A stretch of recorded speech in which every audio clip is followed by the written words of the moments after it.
지난 한 주간도 하나님께서 우리 기쁨의 동산에 너무너무 잘해 주셨습니다.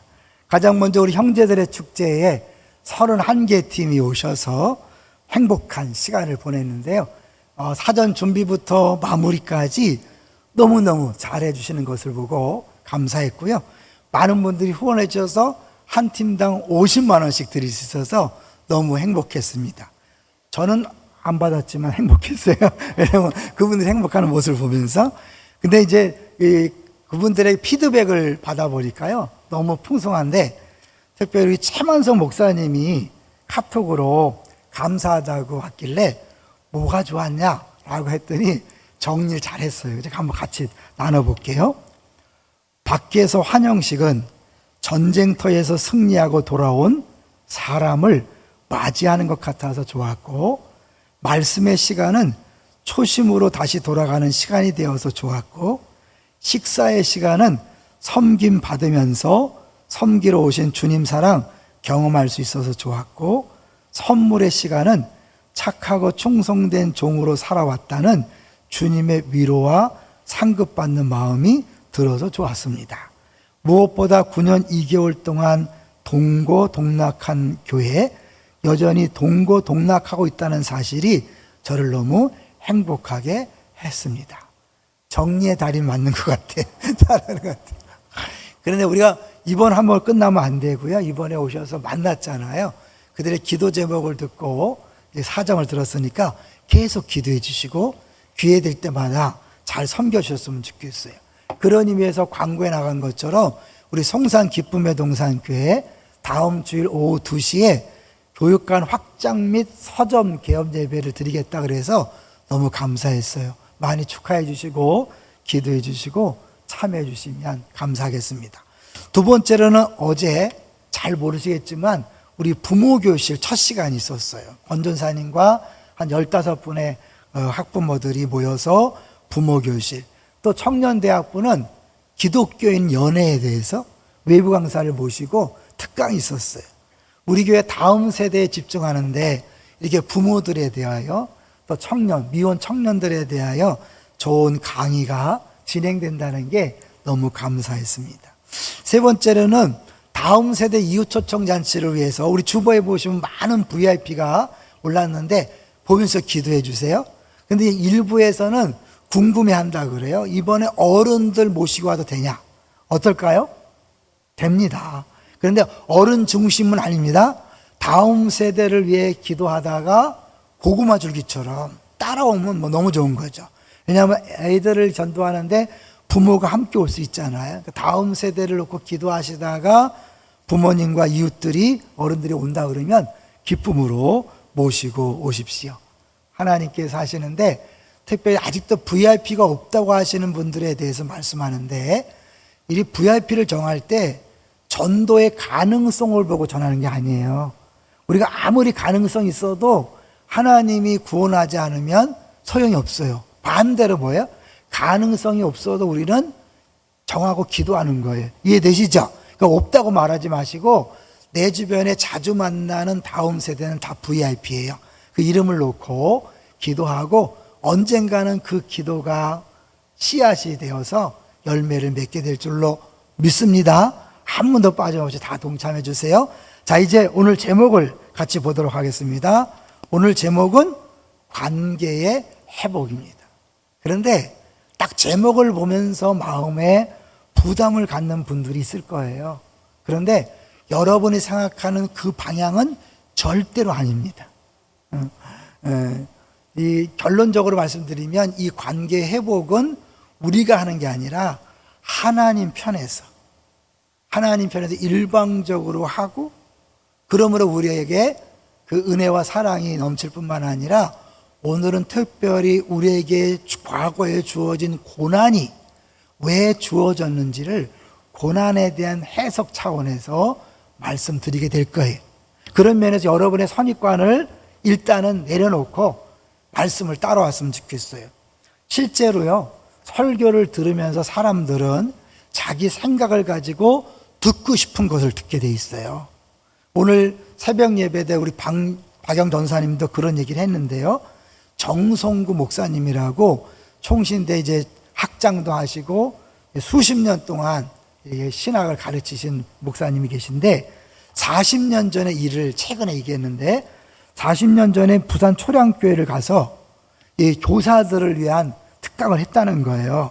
한강 이남에서 그 당시에 최고 큰 교회였기 때문에 막 굉장히 모였는데 한 1000여 명 목회자와 교사가 모였대요. 은총의 진리에 대해서 막 힘있게 외치면서 강조점이 내 힘으로는 안 됩니다.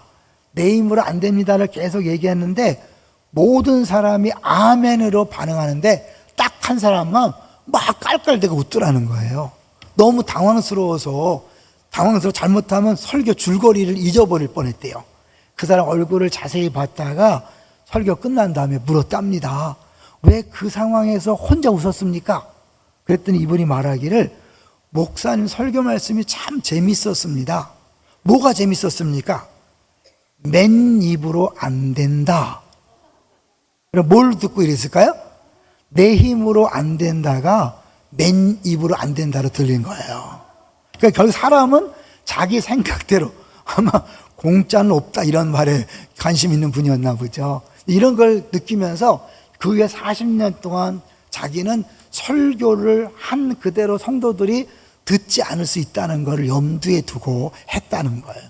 마찬가지로 오늘요, 이 관계의 회복이라는 제목을 보면서 딱 떠오르는, 내가 관계를 회복하지 못하고 있는 분들이 부담이 올 수 있는데 잠깐 내려놓고요, 저를 따라와 주시면 좋겠어요. 먼저 호세아는 사실은 어떤 얘기입니까? 많이 들었죠? 호세아는 그 유명한 게 고멜과 음탕한 고멜을 아내로 맞이해서 애를 낳고, 또 애를 낳은 다음에도 집을 나가서 완전히 이상한 짓을 하다가 노예로 팔렸는데 하나님이 호세아에게 돈을 주고 가서 사와서 다시 아내로 맞아들이고 사랑해라, 이런 얘기예요. 정말 이상하잖아요. 근데 여기에 놀라운 비밀이 있어요.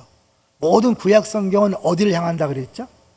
예수 그리스도와 십자가를 향한다 그랬잖아요. 그래서 오늘 호세아는 이 십자가의 구원을 너무 분명하게 가르쳐주고 있어요. 이제 그 얘기를 하기 전에 먼저요, 한국교회 심각한 상황을 같이 나눠보려고 그래요. 지금 한국교회 성도들이 자꾸 줄고 있어요. 이번에 이제 기독신문에 실린 기사인데요, 우리는 합동측이에요.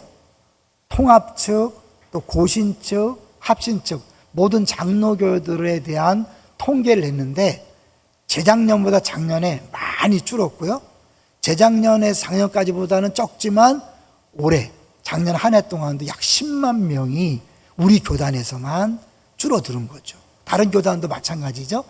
교회도 오른쪽에 보시면 교회도 많이 문을 닫았어요. 코로나19 때문에도 그렇고 성도들이 자꾸 떠나가니까 교회들이 문을 닫는 거죠. 이런 심각한 상황 하나님께서 굉장히 아파하실 거예요. 근데 오늘 호세아서가 강조하는 건 교회를 떠난 것이 아니라 교회 안에 있으면서도 하나님을 온전히 섬기지 않는 성도들에 대한 이야기예요. 오늘 이 이스라엘 백성들이 바알을 섬기는 것에 대해 하나님이 계속해서 말씀하고 있는데 너희들은 간음을 행했다는 거예요. 왜 그럴까요? 하나님과 우리 사이가 보통 사이가 아니라 부부 관계이기 때문에 그런 거죠. 자, 여기서요, 하나님과 인간 사이의 관계를 설명하는 많은 비유들이 있어요. 그걸 한번 정리해 봤어요. 우리 오간사님이 잘 정리해 줬는데요, 대표적으로 왕과 백성, 아버지와 자녀, 목자와 양, 나머지 굉장히 많죠. 그래서 특별히 5번째 신랑과 신부가 굉장히 중요합니다. 다른 모든 관계와 신랑 신부의 관계는요 차이가 있어요. 어떤 차이가 있을까요? 다른 모든 관계는 약간의 문제가 있어도 관계가 완전히 깨지지 않아요. 예를 들어서 왕 백성이 왕에게 충성하지 않는다고 그 관계가 깨어지지 않아요. 자녀가 효도하지 않는다고 아버지와의 관계가 깨어지지 않아요. 그런데 신랑과 신부, 부부는 뭐예요? 그 안에 다른 남자나 여자가 껴서 문제가 생기면 어떻게 해요? 관계가 완전히 깨어지는 거죠. 어떤 남편이 자기 아내가 바람을 피는데 괜찮다고 하겠습니까? 어떤 아내가 남편이 바람을 피는데 괜찮다고 하겠습니까? 그럴 수 없는 거죠. 그러니까 이 부부관계라는 건 굉장히 중요한 거예요. 근데 하나님이 우리와의 관계를 부부관계라는 거예요. 그렇기 때문에 하나님은 이 관계를 회복시키지 않으면 안 돼요. 그냥 둘 수가 없는 거예요. 그래서 하나님이 이 회복시키고자 하는 그런 마음을 호세아를 통해서 계속 전달하는데, 특별한 것은 호세아의 삶을 통하여 하나님의 마음을 전달하고자 하는 게 있다는 거죠. 그래서 한번 호세아와 세 아들의 이름을 같이 한번 보겠습니다. 이제 호세아란 뜻은 여호와께서 구원하신다는 것이고, 고멜은 완성 마지막인데 이름 굉장히 좋잖아요. 근데 이 둘이 낳은 아들들이 첫 번째가 이스르엘이에요. 이스라엘을 폐하리라. 사실 이 이스라엘은 예전에 예후 집안이 막 피해 그런 쿠데타 일어난 것을 상징하는 거고, 루하마, 로는 아니다는 뜻이니까 궁을 여기지 않겠다. 암미, 암미가 내 백성이니까 내 백성이 아니다. 아내를 맞이했는데 아내는 집을 나갔고, 애들 이름은 이스라엘의 멸망을 얘기하고 내 백성 아니라 그리고 궁일이 없다 그래요. 다른 사람이 볼 때 어떻게 저런 콩가루 집안이냐 이런 거예요. 콩가루 집안. 근데 이렇게 될 수밖에 없었던 게 하나님의 계획이었잖아요. 왜냐하면 하나님이 호세아에게 음란한 여인을 데려와서 아내 삼아라. 이 말, 음란한 여인은 DNA가 있는 거예요. 음란이. 그 여자는 데려와봐야 100% 음란한 여인인 거예요. 첫 번부터 그 여인을 맞이하라는 건 뭐냐면, 이 호세아의 삶에 이미 먹구름이 낀 거예요. 누가 했다고요? 하나님이 한 거예요. 그런데 다른 사람들은 모를 거 아니에요. 다른 사람들의 비난과 조롱과 비웃음을 평생 받고 살아갈 수밖에 없는 게 호세아였어요. 이 호세아와 우리는 어떤 연관이 있을까요? 나중에도 얘기하겠지만 호세아의 고난은 호세아의 잘못이 아닙니다. 호세아의 계획도 아니었어요. 하나님의 계획과 뜻이었어요. 마찬가지로 우리의 과거의 모든 고난과 아픔은 우리의 잘못이나 우리의 실수가 아니라 하나님의 또 다른 계획이 있기 때문에 그래요. 우리 다니엘서를 통해서 고난의 문제를 봤죠. 하나님 고난을 막아주는 게 아니라 고난 속에 함께 하신다. 기억하시죠? 오늘은 그 고난을 왜 주셨는지를 알게 될 것입니다. 자, 이제 먼저 이 호세아의 중심 메시지를 한번 볼 거예요. 간단히 정리해 봤어요. 호세아는 뭘 얘기하고 싶은 건가? 그 박스를 한번 보여주세요. 호세아의 중심 메시지 한번 읽어주세요.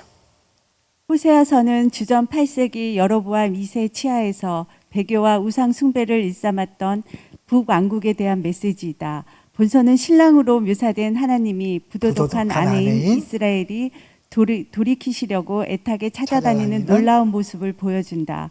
그러나 호세아서의 대칭 구조는 이스라엘이 계속된 불순종의 길로 갔다는 부정적인 내용에 초점을 맞추고 있다. 이스라엘을 영적 남편인 하나님께로 돌아오기를 거부하였다. 하나님은 하나님의 마음을 호세아를 통해서 보여주고, 이스라엘 백성의 그 간음, 우상 숭배를 그 고멜을 통해서 보여주는 거예요. 그 고멜이 끊임없이 음란하고 집을 나가는 건 이스라엘 백성이 하나님을 섬기지 않고 우상을 섬기는 걸 보여주는 거죠. 그럼에도 불구하고 끝까지 그를 사랑하고 돈을 줘서라도 다시 찾아오는 것은 하나님이 그만큼 이스라엘에 대해서, 우리들에 대해서 그렇게 끝까지 포기하지 않고 사랑한다는 걸 보여주고 있는 거죠. 자, 그런데 하나님께서 우리에게 할 때 우리는 바알 섬긴 적이 없다 이렇게 항변할 수 있잖아요. 근데 이 바알을 섬긴다는 걸 오늘날로 적용해 본다면 하나님이 주신 것을 내가 했다고 말하는 게 다 바알을 섬기는 것과 같다는 거예요. 왜냐하면 오늘 본문을 보시면 읽었던 14절부터는 회복을 얘기하지만 2절부터 13절까지는 이 이스라엘의 문제를 이야기하는데, 그 고멜이 뭐라고 했는가 보세요. 7절 한번 보겠습니다. 7절. 2장 7절을 보겠습니다. 읽어주세요. 그가 그 사랑하는 자를 따라갈지라도 미치지 못하며 그들을 찾을지라도 만나지 못할 것이라. 그제야 그가 이르기를 내가 본 남편에게도 돌아가리니 그때 내 형편이 지금보다 나았음이라 하리라. 네, 하나님이 자꾸 딴 길로 가니까 막 막는 거예요. 그래서 어쩔 수 없이 돌아오게 만든다는 거예요. 잘 기억하세요. 내 길이 자꾸 막히고 어려움이 생기고 문제가 생길 때는 한번 돌이켜 보세요. 하나님 나를 돌아오라고 사인하시는 건 아닌가. 근데 이렇게 하나님 막으시고 다 빼앗는 이유가 뭐냐면 하나님이 주셨는데 다 바알이 줬다고 이야기하는 거예요. 한번 같이 보겠습니다. 이 5절을 보세요. 5절 시작. 5절. 그들의 어머니는 음행하였고 그들을 임신했던 자는 부끄러운 일을 행하였으니 이는 그가 이르기를 나는 나를 사랑하는 자들을 따르리니 그들이 내 떡과 내 물과 내 양털과 내 삶과 내 기름과 내 술들을 내게 준다 하였습니다. 네, 바알이 준다고 생각하는 걸 하나님 다 줬는데 그래? 그래 너 한번 깨달아 봐라. 하나님이 다 걷어가시는 거예요. 다 없애주는 거예요. 아, 그러고 나서 보니까 아, 이게 아니구나 깨달으면서 차라리 하나님 앞에 가자라고 했는데 하나님 앞에 와서도 엉뚱한 기도를 할 수가 있다는 거예요. 그게 이제 어떻게 보냐면 16절을 가보시면 좀 표현이 어려운데요. 재미나요. 2장 16절 시작.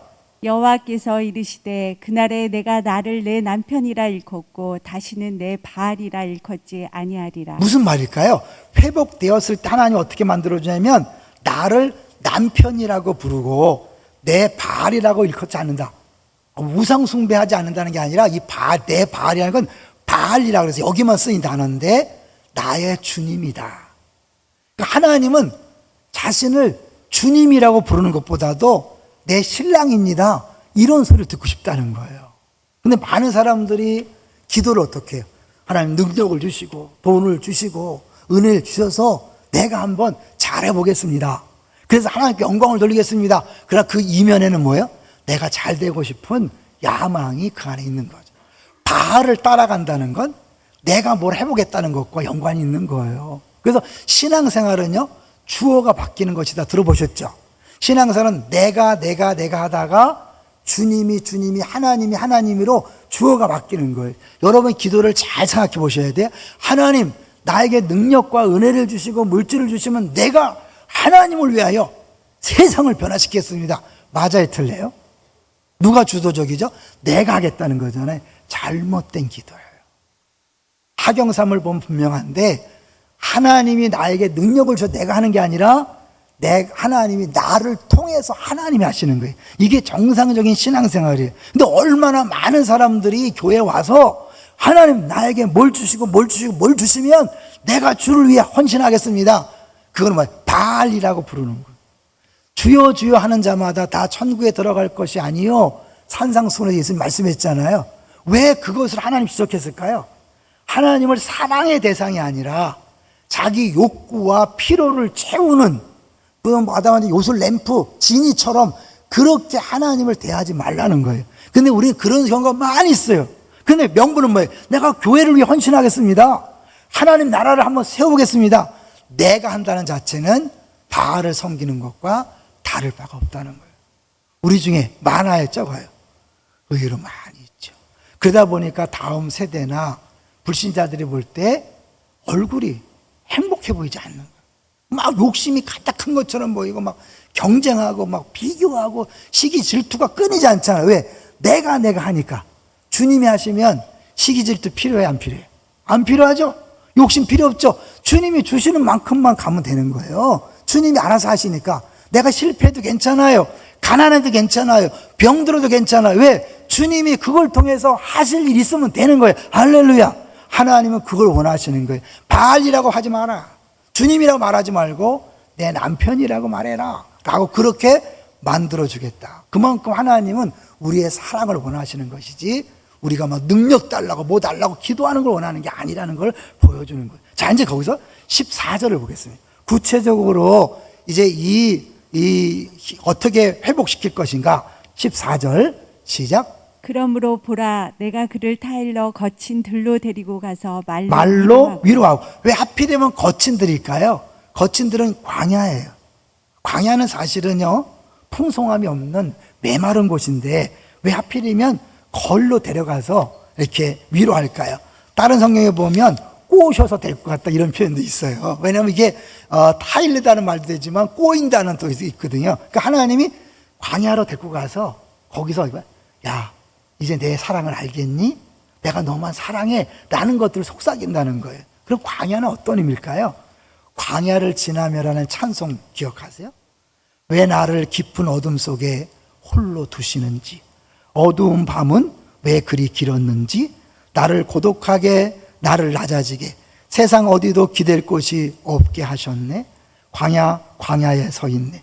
주님만 내 도움이 되시고 주님만 내 빛이 되시는, 주님만 내 친구 되시는 광야, 주님 손 놓고는 단 하루도 살 수 없는 곳 광야에 서 있네. 거기서 온전히 주님만 바라보라고 주님이 광야를 인도하는데, 이 광야는 앞부분을 보면 하나님 다 빼앗아서 다 황폐하게 해서 아무것도 없게 만든 곳이라는 거예요. 하나님 회복할 때는 뭐예요? 하늘에 응하고 땅에 응하고, 그래서 뭐예요? 막 풍성하게 넘치도록 수확하는 게 당연한데, 하나님 어떻게 그걸 하기 전에 미리 어떻게 심판하고 다 빼앗아서 이제 하나님이 주셨다는 걸 인정하고 거기서 사랑을 나누는데, 그건 또 하나 뭐예요? 15절을 보십시오. 연결되는 거예요. 15절 시작. 거기서 비로소 그의 포도원을 그에게 주고 아골 골짜기로 소망의 문을 삼아두는. 아골 골짜기가 뭐 하는 곳이에요? 아간이 훔쳤다가 발각돼서 온 가족이 돌에 맞아 죽은 곳이 아골 골짜기. 그러니까 심판의 장소예요. 근데 그 심판의 장소가 소망의 문이 되게 하신다. 황폐한 광야 심판의 자리에서 하나님의 사랑을 경험케 하고, 아골 골짜기 심판의 자리에서 구원을 약속해요. 신약에 뭘 가리키는 거죠? 십자가. 십자가는 심판의 자리, 우리의 모든 죄에 대한 언약의 저주를 짊어지고 심판받은 자리가 십자가예요. 이해되시죠? 근데 그 십자가는 뭐예요? 믿는 우리에게 구원의 자리인 거예요. 심판과 구원은 동전의 양면처럼 함께 가는 거예요. 하나님이 죄악의 문제를 심판하는데 그 심판을 우리가 받아야 되는데 어떻게 해요? 그 심판을 자기 아들에게 다 부으시고 우리에게 사랑을 부으셔서 우리를 다시 자기 아내로 삼아주는 거. 그게 이제 3장에 나오는 내용인 거예요. 3장에 어떻게 해요? 이 호세아에게 너 다시 가서 네 아내를 위하여 돈을 주고 사와라. 처음에 음란한 여자를 데리고 왔기 때문에 그 인생은 처음부터 꼬이는 인생이었어요. 수없이 수군거림을 당하고 애들 놔두고 집을 나간 그 여자 때문에 얼마나 힘들었어요. 감정적으로 힘들었겠어요. 주변에 눈치 때문에 사회적으로 힘들었겠죠. 근데 이제 뭐 마지막에 돈까지 내야 돼. 이 합쳐서 보면 이 은 15개와 보리 한 오멜 반을 합쳐보면 계산하면 은 30세겔. 어디서 떠오르죠? 가룟 유다가 예수님을 팔을 때 받았던 돈이고 당시에 노예 한 사람을 살 수 있는 돈이 은 30이에요. 그러니까 결국 그 여인이 노예로 팔렸다는 거예요. 우리나라 같으면 포주를 생각하잖아요. 왜냐하면 이제 그 사창가의 포주가 여인들을 붙잡고는 상상하지만 이 교회 성경의 배경은 뭐예요? 공개적으로 노예 시장에 팔려나간 거예요. 거기서 사람들이 흥정하는 거죠. 10세겔, 15세겔, 18세겔. 그런데 이 남편 호세아가 30세겔을 외치는 거죠. 근데 여인이 눈 뜨고 있었겠어요? 그 창피해서 눈 감고 있었는데 낯익은 목소리가 들리는 거죠. 남편의 목소리. 눈을 떠보니까 자기 남편이 30세겔을 내놓고 자기 산대. 말 돼야 안 돼요. 왜 살까? 날 잡아다 노예로 삼고 원수 갚으려고 데려다 놓고 두고두고 부박하면서 매 때리면서 하려고 하나, 이런 생각했을 거 아니에요. 근데 호세아는 아니야. 넌 내 아내로 다시 내가 맞아들이고 사랑할 거야. 여인이 어떤 느낌일까요? 하나님이 우리를 예수 그리스도의 핏값으로, 은 30세겔이 아니라 우리를 예수님 핏값으로 산 거죠. 다 이루었다, 다 계산을 끝냈다, 그런 뜻이거든요. 그래서 우리는 얼마짜리? 예수님 짤이라는 거죠. 여러분, 그 여인이 어땠을까요? 그런 사랑과 은혜를 경험하고 어땠을까요? 결국은 답은 없어. 근데 호세아서 전체는 돌아오지 않았다가 결론이. 그런 의미에서요, 우리 첫 시간이니까 전체 구조 한번 보여줄래요? 호세아 전체 구조 1장 14장까지 키아전 구조인데 가운데만 보세요. 핵심 부분이 뭐예요? 이스라엘은 여호와께로 돌아오지 않았다의 결론이. 그래서 아수르에 멸망당했잖아요. 자, 그러면 이 회복은 무슨 얘기일까요? 아, 이건 이때 얘기가 아니라 장차 예수 그리스도를 통해 이루어질 구원을 이야기하는 것이다. 그래서 여기 14절에 가서 말로 위로한다는 것을 다른 번역에서는 마음에 말한다. 이거는 에스겔과 예레미야에 보면 새 언약을 얘기할 때 이제 마음판에 율법이 생긴다.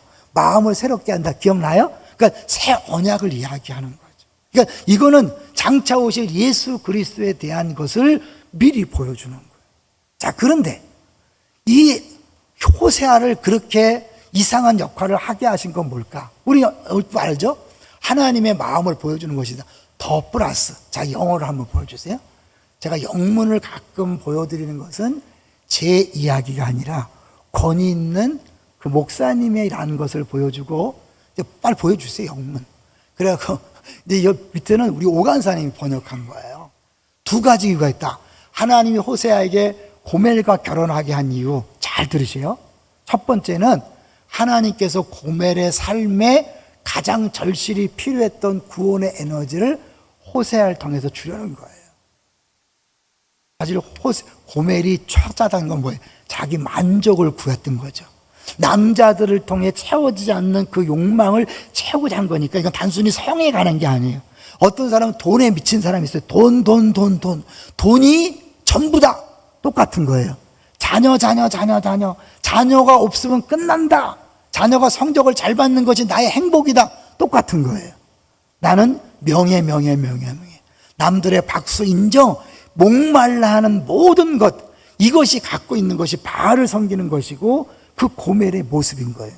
여러분도 하나님과 나 사이에 하나님보다 더 사랑하고 이게 없으면 불행하다고 느끼는 그것이 고멜이 찾아다닌 남자와 똑같은 거예요. 정말 하나님과 나 사이에 다른 것이 없다면 행복하셔야 돼요. 믿습니까? 왜? 그분야말로 한 분만 만족한다면 행복하셔야 돼요. 그런데 우리가 뭐예요? 그분 외에 다른 무엇을 자꾸 찾아 나서는 건 고멜과 다름없는. 그런데 이 호세아의 끊임없는 사랑을 통해서 네가 찾아다니는 게 여기 있다. 나의 사랑이다라고 호세아를 통해 보여주고 있는 거죠. 두 번째가 중요해요. 자, 나는 선지자다. 읽어주세요. 너는 선지자다. 나를 이해하고 내가 누구인지 아는 것이 사명이다. 그리고 그들의 삶에 하나님에 대한 지식을 전하고 그들을 변화시킬 수 있다. 이것이 내가 선지자가 되어가는 과정이다. 왜냐하면 너는 나를 이해하지 못하고 내가 사람을 사랑하고자 하는 바를 이해하지 못하기 때문이다. 우리 좀 전 영상에서 강사가 복음 전하는 건 뭐라고 했어요? 명령이다. 복음 전하는 건 우리들의 자비예요. 여기 자비라고 그랬거든요. 우리들의 사명이. 누구도 예외 없이 복음 전하는 건 기독교인들의 사명이. 그런데 이 복음 전하기 위해서는 하나님의 마음, 한 영혼에 대한 마음이 있어야 되는데 우리에게 없잖아요. 하나님의 호세아를 불러서 그 간음의 음란의 DNA를 가진 여자를 택하게 한 건 뭐예요? 처음부터 그 고통을 느끼게 하려는 하나님의 계획이에요. 하나님 너무 심술궂나요? 그걸 통하여 하나님이 얼마나 아픈가를 느끼게 하는 거예요. 우리 중에 버티다가 어쩔 수 없이 이혼하신 분들이 있어요. 가정을 지키기 위해서 애쓰던 그 마음이 있죠.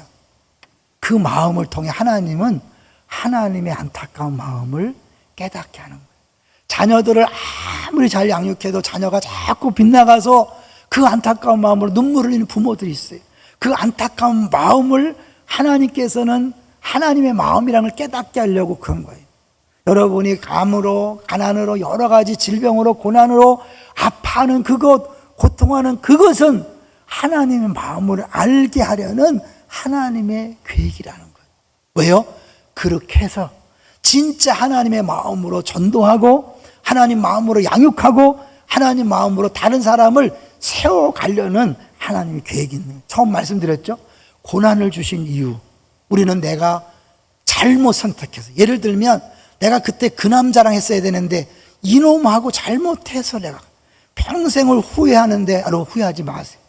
호세아에게 의도적으로 하나님이 음란한 여인을 택하게 해서 음란한 여인 때문에 고생하고 수치와 고통을 당하게 하고 나중에 재정적인 손실을 입게 하시는 것이 하나님의 계획이었어요. 그렇다면 우리가 고난당한 것은 누구의 계획이에요? 하나님의 계획. 하나시죠. 하나님 그렇게 하시는 이유는 누군가를 하나님 마음을 가지고 대하고 치유하고 회복시키고 전도하라는 거죠. 우리가 양육하면서 늘 하는 말이 있어요. 치유된 상처는 뭐다? 자산이다. 이제 제가 최근에 자주 만나는 그룹 중에 한 분이 너무 행복하대요. 근데 그 아들은 오랫동안 정상적인 생활을 할 수 없는 아픔이 있었어요. 최근에 이제 간신히 바깥에 나와서 스스로 양육을 하게 됐어요. 너무 사람들을 안 만났기 때문에 첫날은 엄마와 함께 하고 둘째 날부터는 혼자 왔어요. 엄마가 너무 행복하다. 왜냐하면 과거를 생각하면 살아있는 것 자체가 은혜고 감사한데 예수를 믿고 스스로 양육을 받고 스스로 교회에 오는 게 너무 행복하다는 거예요. 우리가 볼 때는 뭐야? 그 당연한 거 아니야? 근데 과거에 아픔이 있기 때문에 너무 감사한 거예요. 감사하다 보니까 아들한테 요구하는 게 없다는 거예요. 여러분 행복은요 요구하는 게 없을 때 가능한 거예요. 그리고 어떻게 하면 아들한테 좋은 걸 줄까, 잘해줄까, 이 마음만 있으니까 아들이 그렇게 사랑스럽다는 거예요. 아들의 존재 자체가 행복하다는 거예요. 그러나 때 어떤 변화가 있냐면 얘는 남편이 좀 마음에 안 들었대요. 근데 이 좋은 아들을 함께 낳아준 남편이 너무 고맙다는 거예요. 그 마음 이해되세요? 그런데 그 옆에 딸 때문에 아주 힘들어하는 또 다른 집사님이 있어요. 오랫동안 아파하다가 이 아들이 변화되는 모습을 보면서 그 딸 때문에 절망하던 집사님이 위로를 받는 거예요. 우리 딸도 지금은 방황하지만 저 집사님의 아들처럼 회복될 날이 있을 것이다. 할렐루야. 만약에 그 고난의 시간이 없었다면 지금 주어지는 작은 것으로 행복하지 않고 감사하지 않을 거예요. 그 고난의 시간이 없었다면 다른 사람에게 위로와 용기가 줄 수 없었을 거예요. 이게 우리의 삶이. 우리는 원하지 않지만 하나님은 나의 고난을 통해 누군가에게 위로가 되고 힘이 되고 용기를 주고 때로는 예수 믿게 하는 구원의 통로가 되게 하는 줄로 믿습니다. 이 보네퍼라는 사람이 있어요. 아시죠 여러분? 히틀러를 암살하려고 했어요. 왜냐하면 너무 잘못된 길로 가니까 목사인데도 히틀러를 암살을 하다가 발각되고 결국 사형장에 이슬을 했죠. 이 사람이 이런 말을 했어요. 질문할 줄 아는 책임 있는 사람이 해야 할 궁극적인 질문은 어떻게 하면 이 어려움 속에서 영웅처럼 빠져나올 수 있나, 그런 질문을 하는 게 아니라 다음 세대는 어떻게 살아야 하나. 이 보네퍼는 이 히틀러가 이렇게 엉터리로 하는 이 나라에서 우리 다음 세대가 살 수 없다고 느끼기 때문에 자기 목숨을 바쳐서 상황을 바꿔놓으려고 하는 거죠. 그리고 지금 다음 세대가 씨가 말라가고 있다. 아까 영상에 나왔죠. 다음 세대 심각합니다. 한번 보여줄래요? 국민일보에 나온 기사예요. 그 많던 교회 오빠 다 어디 갔나? 그리고 중간에 보면 20세에서 24세 청년 기독교인이 줄었는데 여성 청년이 10년 사이에 2만 4천 명이 줄었는데 남자 청년 몇 명이요? 12만 7천 명. 상대도 안 될 정도로 많은 남자들이 없어져서 지금 교회 다니는 여자 청년들의 고민이 믿지 않는 청년과 교제하고 결혼해도 되나요? 교회들마다 그런 질문을 교육자에게 하게 돼 있다는 거예요. 왜? 짝이 할 사람이 없으니까. 지금 그렇지 않아도 결혼 안 하고 애를 안 낳아요. 그죠? 근데 예수 믿는 사람과 결혼하지 않으면 애를 안 낳을 뿐만 아니라 나도 예수 믿을 가능성이 별로 없죠. 이 얘기는 뭐냐면 얼마 지나지 않으면 교회는 텅텅 빈다는 거예요. 지금 나이 드신 분들이 있어서 그나마 유지되지만 다음 세대는 없어요. 그런 의미에서 우리 교회가 다음 세대를 위해서 기도하고 유초청 잔치를 하는데 우리만의 계획이 아니에요. 하나님은 이걸 위하여 우리들을 미리 태어나서 살게 하신 줄로 믿습니다. 다음 세대를 책임지고 구원하고 전도하고 그들을 치유하고 회복하라고 우리들을 부르신 줄로 믿습니다. 그걸 위하여 하나님이 내 과거의 아픔과 고난을 허락하신 거예요. 때로는 남편 때문에 아내 때문에 아파했던 그것은 하나님의 마음을 알게 하려는 하나님의 계획입니다. 자녀 때문에 울고 부모 때문에 울고 다른 사람 때문에 관계로 인하여 아파하는 여러분의 그 아픔은 괜히 준 게 아니라 하나님의 아픈 마음, 관계를 회복시키고자 하는 하나님의 아픈 마음을 느끼게 해서 안타까운 마음으로 찾아가되 쉽게 포기하지 않고 끝까지 포기하지 않고 찾아가도록 우리들을 준비시킨 줄로 믿습니다. 그렇다면 여러분이 과거의 아픔 때문에 부끄러워하지 마십시오. 내 선택이 잘못돼서 그런 과거가 있는 게 아니에요. 여러분이 잘못 행동해서 그런 게 아니에요. 우리의 모든 고난은 예수님께서 다 이미 친히 다니엘 굴에 들어갔고 풀무불에 들어갔기 때문에 우리의 고난은 우리의 죄에 대한 결과가 아니에요. 또 다른 이유가 있는 거예요. 그 이유가 뭐냐면 누군가를 살리고 회복시키기 위한 자산으로 우리에게 주신 줄로 믿습니다. 자유하시기를 주의 이름으로 축원합니다. 부끄러워하지 마십시오. 과거 얘기를 당당히 이야기하십시오. 여러분 과거 부끄러운 게 아닙니다. 하나님의 자선이니까 여러분 그것 때문에 주눅 들지 마시고 후회하지 마시고 부끄러워하지 마시고 자신 있게 아픈 얘기를 내려놨을 때 다른 사람이 그걸 듣고 위로받고 힘을 얻고 용기를 얻고 주 앞에 나오게 될 것입니다. 이제 마지막 두 번째 대지요. 내 백성이라 하리라. 23절을 보십시오. 23절을 보시면 하나님이 결론적으로 어떻게 회복시키느냐. 그들은 이르기를 주는 내 하나님이라 하시니라. 뭐예요? 하나님이 먼저 뭐예요? 내 백성 아니라고 그랬다가 내 백성이라고 하니까 백성들이 반응하는 거죠. 하나님만이 진짜 내 하나님. 뭐예요? 언약이죠. 예수님께서 포도주를 주시면서 피로 세운 새 언약이다.